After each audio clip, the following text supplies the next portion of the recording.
শিলিগুড়িতে সাত সকালে বেপরোয়া স্কুল বাসের ধাক্কায় গুরুতর আহত হলো দুজন।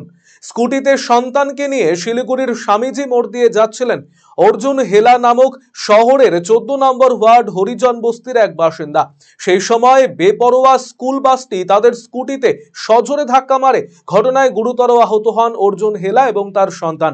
পানি ট্যাঙ্কি ফাঁড়ির পুলিশ ঘটনাস্থলে পৌঁছে স্কুল বাস এবং বাস চালককে আটক করেছে।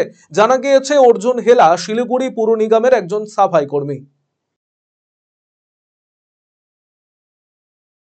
ওখানে দাঁড়িয়েছিলাম, ঠিক আছে। দাঁড়ানোর পর বাসটা এদিক দিয়ে আসলো। প্রথমে আসলো আপনার স্কুটিটাকে ধাক্কা মারলো। এদিকে দাদা, এদিকে স্কুটিটাকে ধাক্কা মারলো। ধাক্কা মারার পর সঙ্গে সঙ্গে স্কুটিটা পড়ে যায়। পিছনে একটা বাচ্চা ছিল, বাচ্চাটাও পড়ে যায়।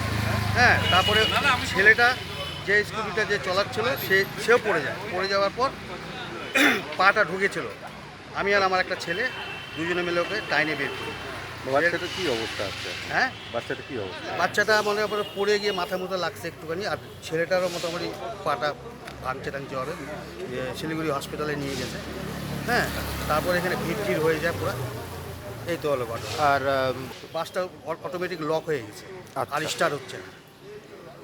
বাসে তখন বাচ্চা ছিল? বাচ্চা ছিল, বাচ্চাগুলো নেমে অন্য বাস আইসে তারপরে ওনাদেরকে স্কুলে পৌঁছায়, অন্য বাস এসে।